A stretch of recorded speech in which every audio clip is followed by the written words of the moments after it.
Hello, fellow coffee consumers and crime connoisseurs. Welcome to the 24th episode of Mugshot Mornings, where we explore true crime, one sip at a time. Now, I don't really have an intro, okay? I'm just gonna start off by saying, hey, sorry I ghosted you guys like I was the Tinder date that you've been looking for. I've been through some shit the past 3 weeks. Let me tell you what I'm sipping on, and then I'll talk to you guys. And then today's episode is going to be a little different than what I normally do, as you can tell from the title. But we'll talk about that in a second.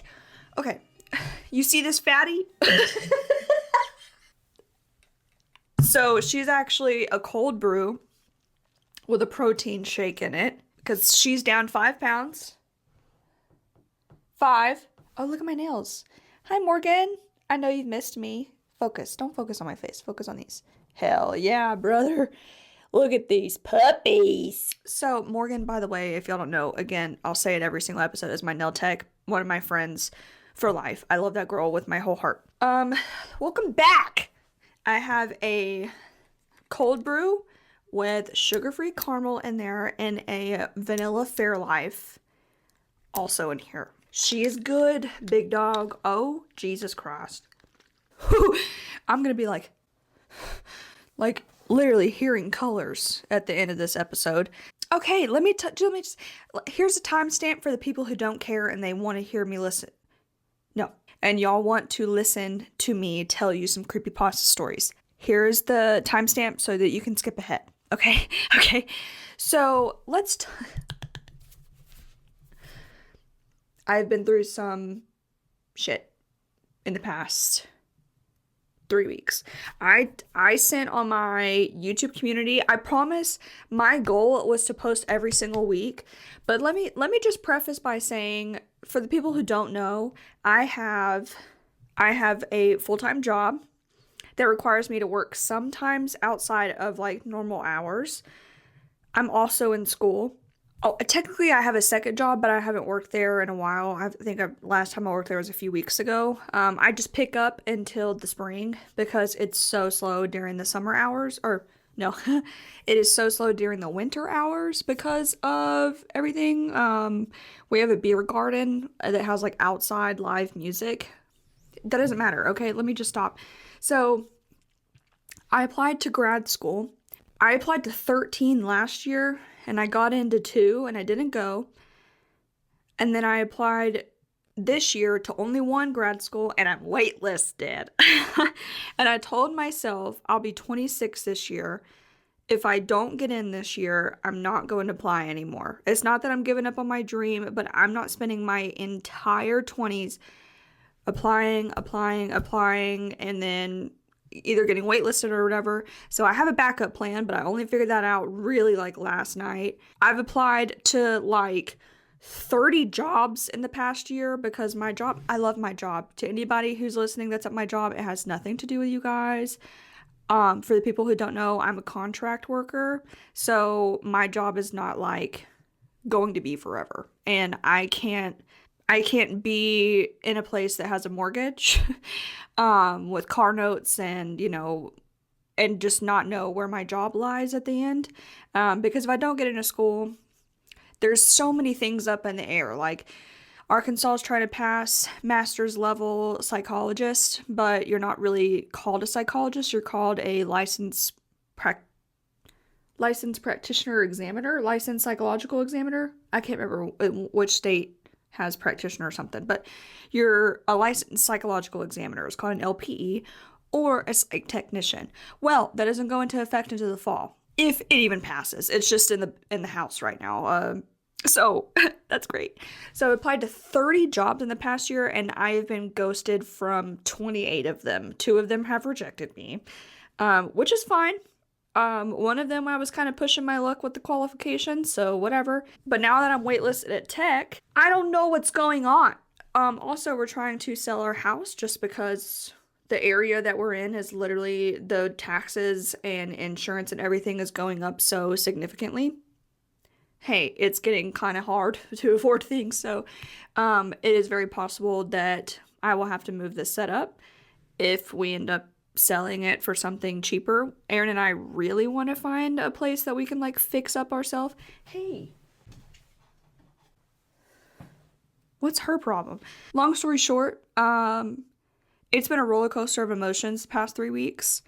And also, I have not had any time to really research a lot of stuff because I don't want to do a quick research and then I misspeak on things. I don't have enough time to like really fact check every single thing, and that's what I want to do. I don't ever want to post like content that's like complete bullshit. And I have a lot of like episodes like partially researched, but it's not in like, I do a bunch of drafts and then I go back and I like take about 10 to 12 articles and make sure all of the things line up correctly, unless almost all of them say something different things. So just for the people who are wondering where I've been, I'm not leaving. I love you guys, but I do want to say from here on out, I'm only going to be posting every other week, just until my life kind of slows down. Trying to post 4 times a month when this is not your full-time job. Don't get me wrong, I would love for this to be like my full-time job. I love doing the research. I love being able to sit down and film and edit. I do love it, but that is just not applicable? No, I was right.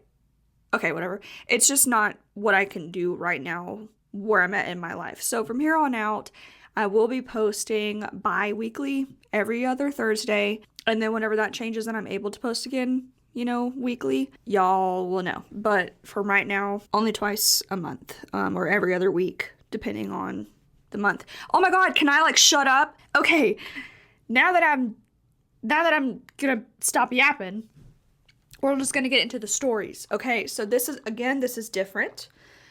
I haven't done this before, but for my sister, I know who is watching, we used to eat up some creepypasta. We used to literally just sit down and read creepypasta to each other and like try to convince each other that it was real. So I have 4 here today, and I may make this a series. So I'm going to address before we even begin. I'm going to address, I do not own any of these stories. These are stories that I have found online. I went to the original creepypasta post of when it was posted, who it was posted by, because I want to give them credit because it is amazing. I absolutely am obsessed with creepypasta stories. I have not even read creepypasta since like 2015, so like 10 years ago. We are going to start off with the first one. I'm going to be on my computer, so I'm going to be kind of turned a little bit. This was originally posted in June 2009. Now, I know that I've been very energetic, and that's because this is my second coffee of the day, and also it's a cold brew, so you're more like tweaking. Ring. Let me make sure no one's at my front door. No. So, let's get into it, you guys, okay? I'm going to turn on, I don't have a creepy voice, but I'm not going to be like, like, those girls that try to sound like a vocal fry that make you want to like kill yourself.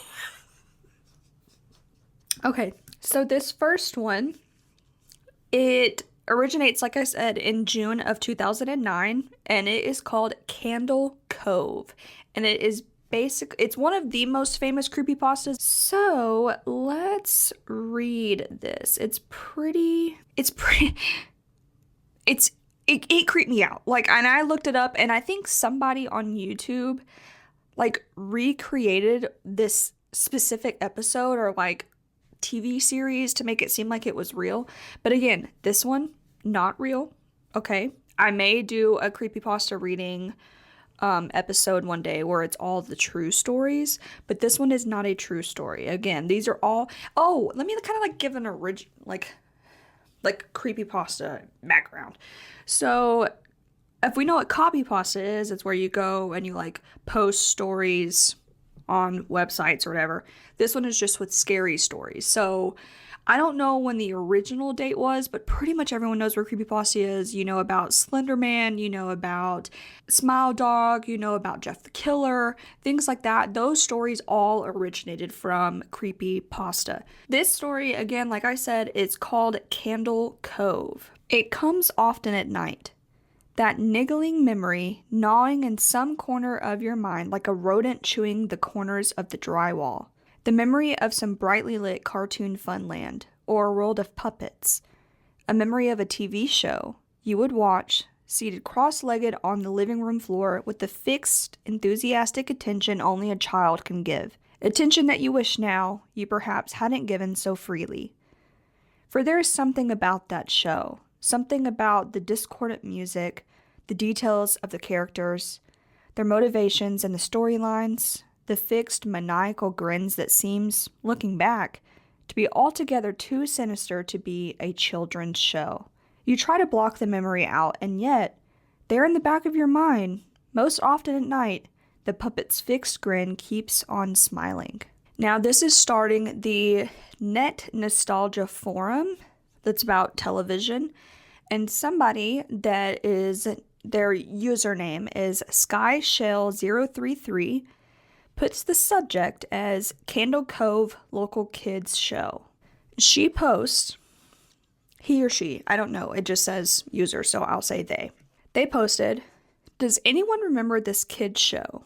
It was called Candle Cove, and I must have been 6 or 7.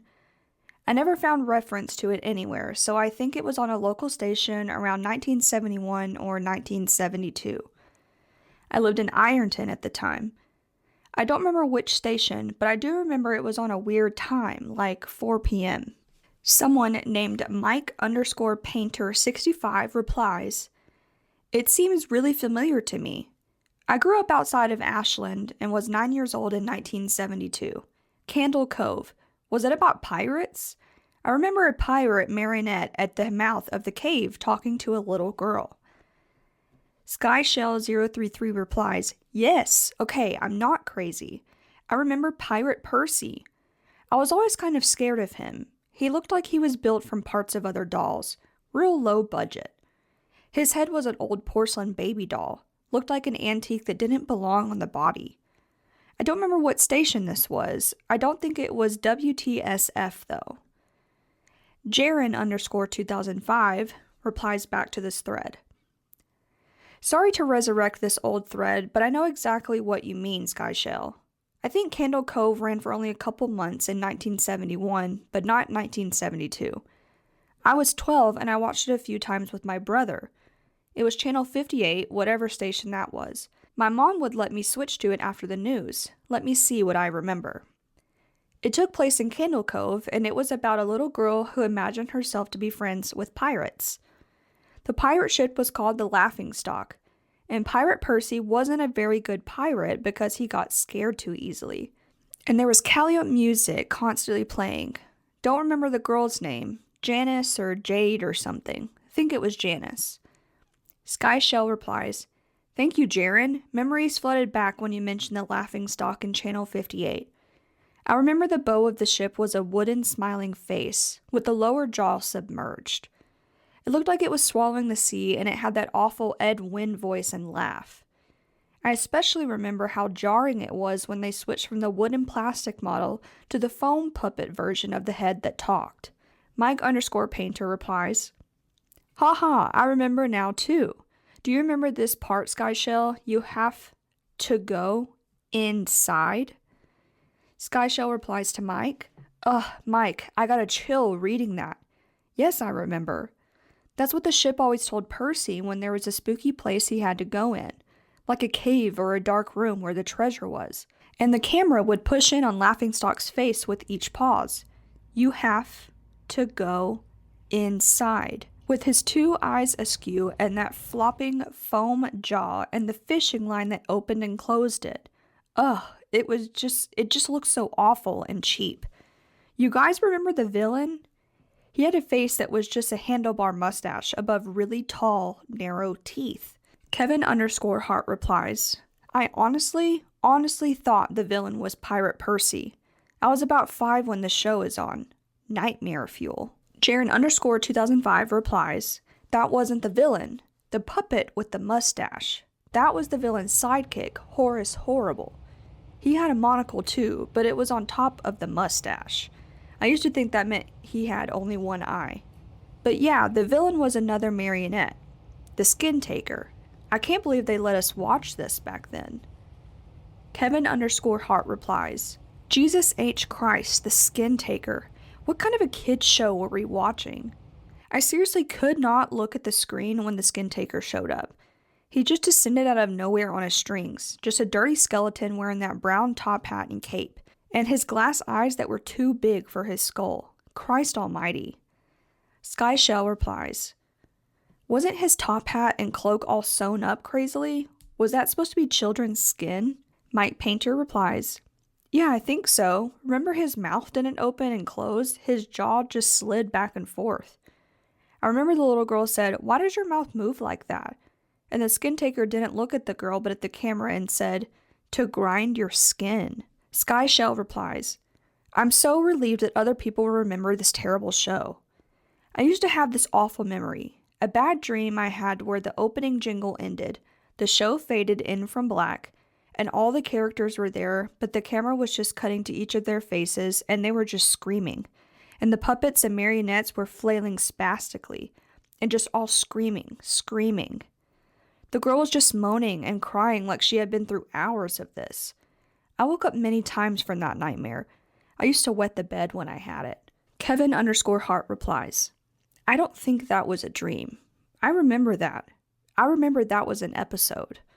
Sky Shell replies, no, not possible. There was no plot or anything.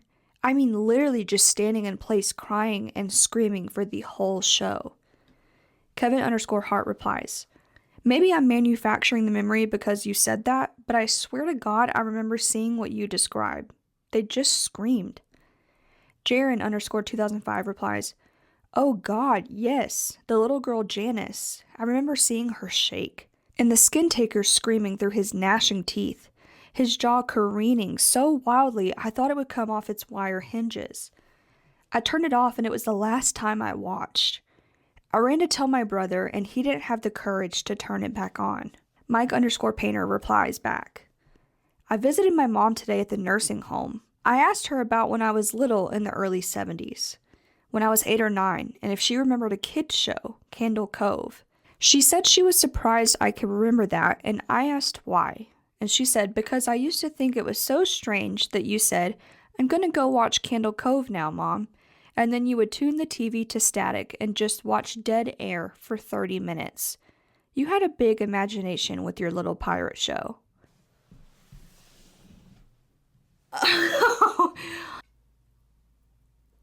Y'all, I literally read this at like 2 a.m. I'm about to shit my pants. Jesus Christ. Is that not crazy that like it kind of reminds me of like the Mandela effect where everybody remembers a certain thing, but I mean, maybe it was one of those things where like adults couldn't see it. The author of this, his name is Kris Straub or Straub. It's Straub. I want to say Straub. We'll go with that. He created this story, and I want to ask him so many times, is it where it's one of those things that only kids could see it, and like it was one of those things that like adults couldn't? I don't know, but it's so crazy. That story gave me chills where everybody is remembering the story, and it was literally just TV static. Every single person was like, oh my God, yeah, I remember it. Yeah, and this happened. Oh my God, yeah. And then it's like, well, I just asked my mom and she said that it was just TV static. And I would do that all the time when I said I was going to watch Candle Cove. Hey, that is so creepy. Don't like that. Okay, this next story, I haven't read yet. I added it because it was recommended as one of the most popular. It said famous creepypasta. I don't remember this. It was also posted in 2017, and I think I know that I stopped reading before this. So this story is called Laughing Jack, and the creator, the original author, his name, her name, their name, it's a user again, Snuffbomb. So let's get into this next story of Laughing Jack. It was a nice summer day. My 5-year-old son James was playing outside in the backyard of our suburban home. James has always been a quiet boy. He plays by himself mostly. He never had many friends, but he always had a wild imagination. I was in the kitchen feeding our dog, Fido, when I heard what sounded like James talking to someone in the backyard. I'm not sure who it was he could be talking to. Could he have finally made a friend? Being a single mom, it's hard for me to always keep my eye on my son, so I decided to go outside and check on him. Also, sorry if I mess up reading this. This is the first time I'm reading it, especially out loud. So, when I went into the backyard, I was a bit confused because James was the only person back there. Was he talking to himself? I could have sworn I heard another voice. "James, it's time to come inside," I called out to him. He came inside and sat down at the kitchen table. It was about lunchtime, so I decided to make him a turkey sandwich. "James, who are you talking to out there?" I asked. James looked up for a moment. "I was playing with my new friend," he said, smiling. I poured him some milk and continued to pry, as any good mother would. "Does your friend have a name? Why don't you ask him to come have lunch with us?" I asked. James stared at me for a moment before replying. "His name is Laughing Jack." I was a bit taken back by what he had said. "Oh, that's a strange name. What does your friend look like?" I asked, a bit confused. "He's a clown. He has long hair and a big swirly cone nose. He's got long arms and baggy pants with stripy socks, and he always smiles." I realized my son was talking about imaginary friend. I suppose that it's normal for kids his age to have imaginary friends, especially when he has no real kids to play with. It's probably just a phase. The rest of the day went by as per usual, and it was starting to get late, so I put James to bed. I tucked him in, gave him a kiss, and made sure to turn on his nightlight before I closed the door. I was pretty tired myself, so I decided to go to bed not long after. I had an awful nightmare. It was dark. I was in some kind of run-down amusement park. I was scared, running through an endless field of empty tents, broken-down rides, and abandoned game huts. The whole place had a horrible look to it. Everything was black and white. The prized stuffed animals all hung from nooses in the game huts, all with sick grins stitched on their faces. It felt like the whole park was looking at me, even though there wasn't another living thing in sight. Then suddenly, I began to hear music play. The sounds of Pop Goes the Weasel being played on a squeeze box echoed through the park. It was hypnotizing. I followed its tune to the circus tent, almost in a trance, unable to stop my legs from coming forward. It was pitch black. The only light came from a single spotlight shining on the center of the big top. As I walked toward the light, the music slowed down. I found myself singing along, unable to stop. "All around the mulberry bush, the monkey chased the weasel." The music stopped right before its climax, and suddenly the light shot on. The intensity of the lights was practically blinding. All I could see was a small, dark silhouette shuffled towards me. Then another one appeared, and another, and another. There were dozens of them, all coming towards me. I couldn't move. My legs were frozen. All I could do was watch as the haunting figures drew nearer. As they got closer, I could see they were children. As I looked at each one, I noticed they were all horribly disfigured and mutilated. Some had cuts all over their body, others were severely burnt, and others were missing limbs, even eyes. The children enveloped me, clawing at my flesh, dragging me to the ground, and tearing inside me. As the children tore me apart and I faded away, all I could hear was laughter. Horrible, awful, evil laughter. I woke up the next morning in a cold sweat. After taking a few deep breaths, I looked over and saw that a few of James's action figures were positioned, facing me on top of my nightstand. I sighed. James had probably woken up early and put these here. I gathered up the toys and I made my way to James' room. However, when I opened the door, James was sound asleep. I just shrugged, placed the toys back in his toy box, and headed out to the living room. A little while later, James woke up and I made him some breakfast. He was quiet and seemed a bit groggy. Perhaps he didn't sleep well either. I decided to ask him about the toys. "James, honey, did you put the toys in Mommy's room this morning?" His eyes shot up at me for a moment, then quickly glanced back down at his cereal. "Laughing Jack did it." I rolled my eyes and responded, Will you tell Laughing Jack to keep the toys in your room?" James nodded and finished up his breakfast, then decided to go play out in the backyard. I went to relax in the living room, and I must have dozed off because I woke up a couple of hours later. Shit! I need to check on James. I was a bit worried. It had been over 2 hours and I haven't checked on him. I stepped out into the backyard, but James wasn't there anymore. I was getting nervous, so I called out to him, "James! James! Where are you?" Just then, I heard a giggle come from the front yard. I rushed through the gate around to the front of the house. James was sitting on the sidewalk. I breathed a sigh of relief and walked over to him. "James, how many times have I told you to stay in the backyard?" "James, what are you eating?" James looked up at me and then reached into his pocket and pulled out a handful of hard candies in all colors. This made me very nervous. "James, who gave you that candy?" James just stared at me, not speaking. "James, please tell Mommy where you got that candy." James hung his head down and said, "Laughing Jack gave it to me." My heart sunk. I kneeled down to look him in the eye. "James, I've had enough of this damn Laughing Jack thing. He is not real. Now this is a very serious situation. I need to know who gave you the candy." I could see my son's eyes tear up. "But Mama, Laughing Jack did give me the candy." I closed my eyes and took a deep breath. James had never lied to me, but what he's telling me is impossible. I make him spit out the candy and I throw the rest away. James appears to be fine. Maybe I'm just overreacting after all. He could have gotten it from Tom and Linda next door or Mr. Walker down the street. Either way, I'm going to have to keep a closer eye on James. That night, I put James to bed as usual and decided to go to bed early myself. Suddenly, I was woken up by a loud bang coming from the kitchen. I sprung out of bed and hurried down the stairs.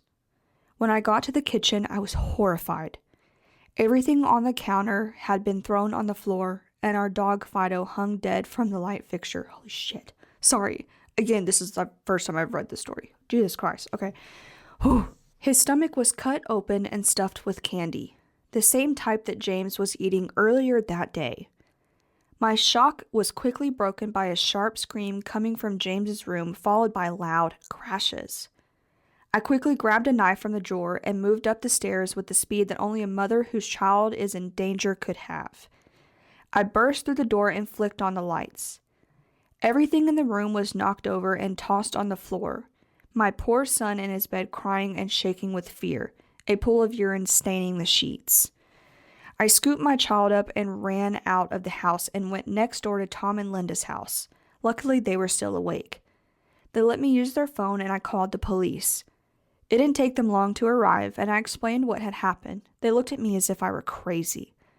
They searched the house, but all they found was a dead dog and 2 trashed rooms.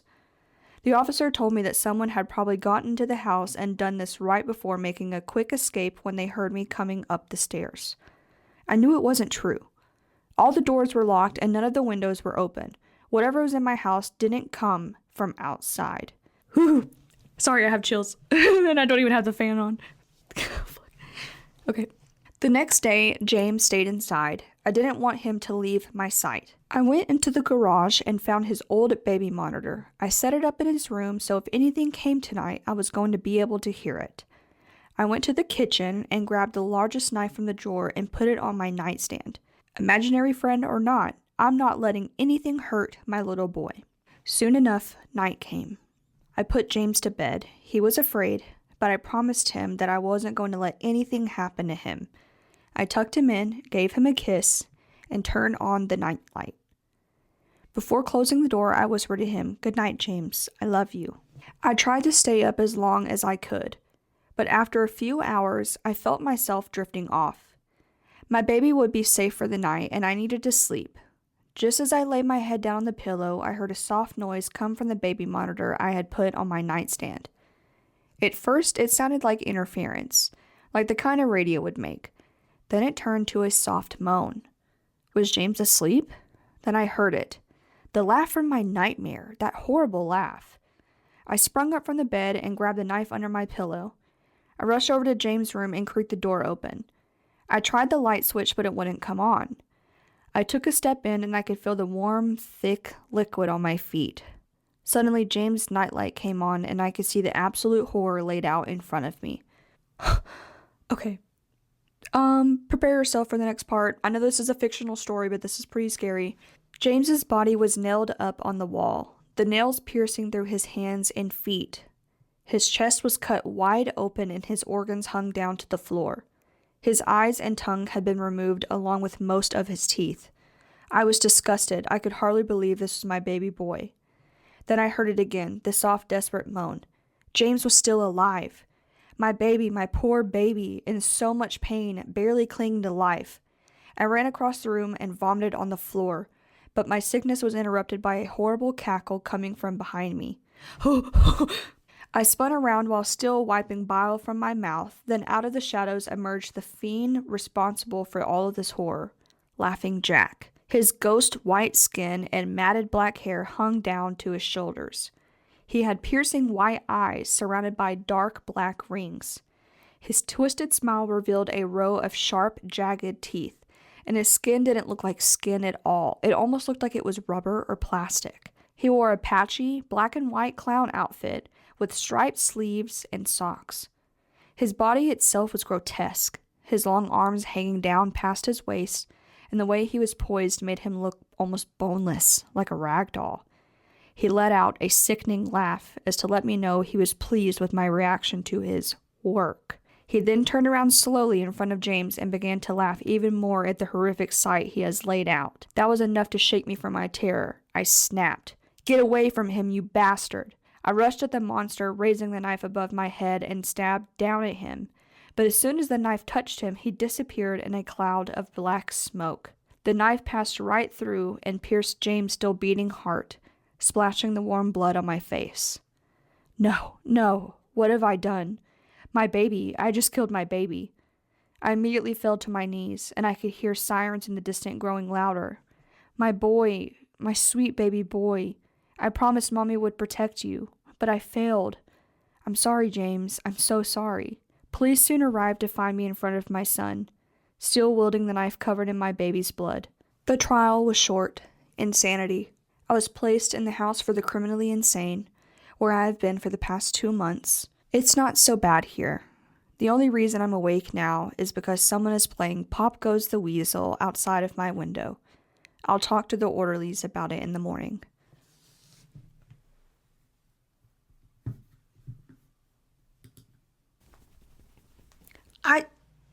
I have tears in my eyes.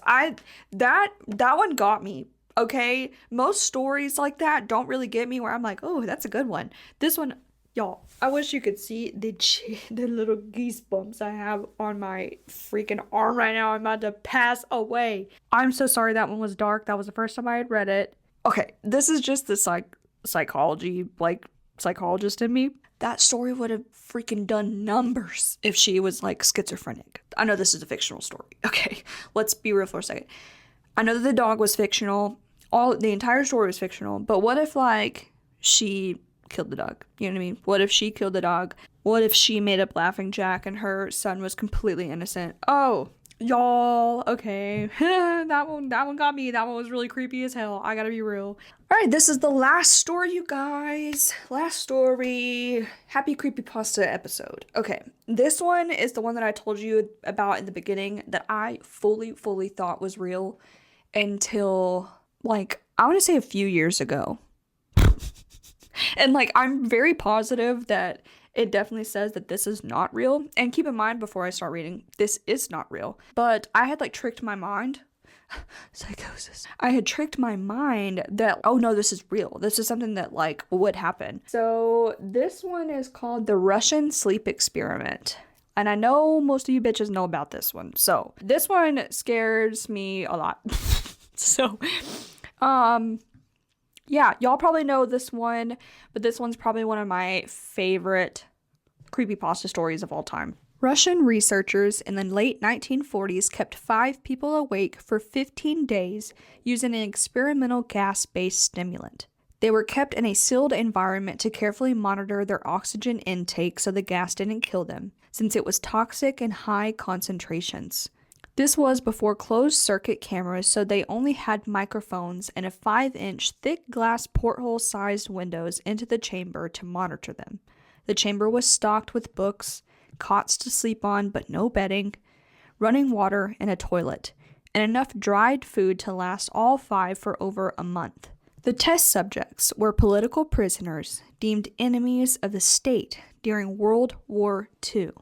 Everything was fine for the first 5 days. The subjects hardly complained, having been promised falsely that they would be freed if they submitted to the test and did not sleep for 30 days. Their conversations and activities were monitored, and it was noted that they continued to talk about increasingly traumatic incidents in their past, and the general tone of their conversations took on a darker aspect after the 4-day mark. After 5 days, they started to complain about the circumstances and events that led them to where they were, and started to demonstrate severe paranoia. They stopped talking to each other and began alternately whispering to the microphones and one-way mirrored portholes. Oddly, they all seemed to think they could win the trust of experimenters by turning over their comrades, the other subjects in captivity, with them.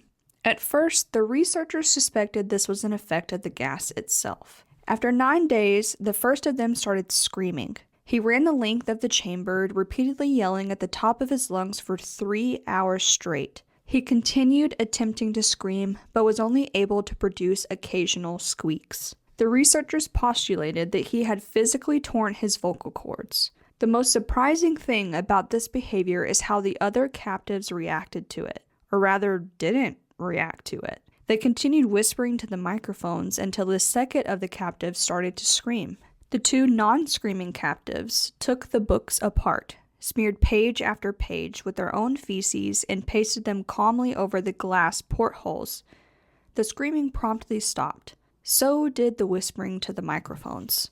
After 3 more days passed, the researchers checked the microphones hourly to make sure that they were working, since they thought it was impossible that no sound could be coming with 5 people inside. The oxygen consumption in the chamber indicated that all 5 must still be alive. In fact, it was the amount of oxygen 5 people would consume at a very heavy level of strenuous exercise. On the morning of the 14th day, the researchers did something they said that they would not do to get a reaction from the captives. They used the intercom inside of the chamber, hoping to provoke any response from the captives. They were afraid they were either dead or vegetables. They announced, "We are opening the chamber to test the microphones. Step away from the door and lie flat on the floor or you will be shot. Compliance will earn one of you your immediate freedom." To their surprise, they heard a single phrase in a calm voice respond, "We no longer want to be freed." Debate broke out among the researchers and the military forces funding the research. Unable to provoke any more response using the intercom, it was finally decided to open the chamber at midnight on the 15th day. The chamber was flushed of the stimulant gas and filled with fresh air, and immediately voices from the microphones began to object. 3 different voices began begging, as if pleading for the life of loved ones, to turn the gas back on. The chamber was opened and soldiers sent in to retrieve the test subjects. They began to scream louder than ever, and so did the soldiers when they saw what was inside. 4 of the 5 subjects were still alive, although no one could rightly call the state that any of them were in life. The food rations past day 5 had not been so much as touched. There were chunks of meat from the dead test subjects' thighs and chests stuffed into the drain in the center of the chamber, blocking the drain and allowing 4 inches of water to accumulate on the floor. Precisely how much of the water on the floor was actually blood was never determined. All 4 surviving test subjects also had large portions of muscle and skin torn away from their own bodies. The destruction of flesh and exposed bone on their fingertips indicated that the wounds were inflicted by hand, not with teeth, as the researchers initially thought. Closer examination of the position and angles of the wounds indicated that most, if not all of them, were self-inflicted. The abdominal organs below the ribcage of all 4 test subjects had been removed. While the heart, lungs, and diaphragm remained in place, the skin and most of the muscles attached to the ribs had been ripped off, exposing the lungs through the ribcage. All of the blood vessels and organs remained intact. They had just been taken out and laid on the floor, fanning out around the eviscerated but still living bodies of the subjects. The digestive tract of all four could be seen to be working, digesting food. It quickly became apparent that they were digesting what was their own flesh that they had ripped off and eaten over the course of days. Most of the soldiers were Russian special operatives at the facility, but still many refused to return to the chamber to remove the test subjects. They continued to scream to be left in the chamber and alternately begged and demanded that the gas be turned back on, lest they fall asleep. To everyone's surprise, the test subjects put up a fierce fight in the process of being removed from the chamber. One of the Russian soldiers died from having his throat ripped out. Another was gravely injured by having his testicles ripped off and an artery in his leg severed by one of the test subjects' teeth. Another 5 of the soldiers lost their lives, if you count the ones that committed suicide in the weeks following the incident. In the struggle one of the 4 living subjects had, his spleen ruptured and he bled out almost immediately. The medical researchers attempted to sedate him, but this proved impossible. He was injected with more than 10 times the human dose of a morphine derivative and still fought like a cornered animal, breaking the ribs and an arm of one doctor. When his heart was seen to beat for 2 full minutes after he had bled out to the point that there was more air in his vascular system than blood.